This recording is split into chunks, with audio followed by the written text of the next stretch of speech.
Hi friends. Hi. తెలియని పాటలు తెలుసుకోవడానికి, మధురమైన మంచి స్వరాలను వినడానికి, మర్చిపోయిన కథను గుర్తు చేసే మరి చిన్న ప్రయత్నం ఇది. నా చదువు ఎలా ఉందో కూడా తెలుస్తుంది.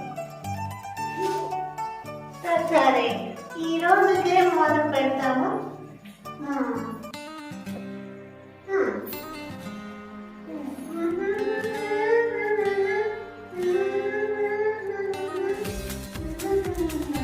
పాడన గీత నీకు వచ్చి పాడు. ఒక్క పాడుతుంది మక్కయ్య. వచ్చు కదా నీకు.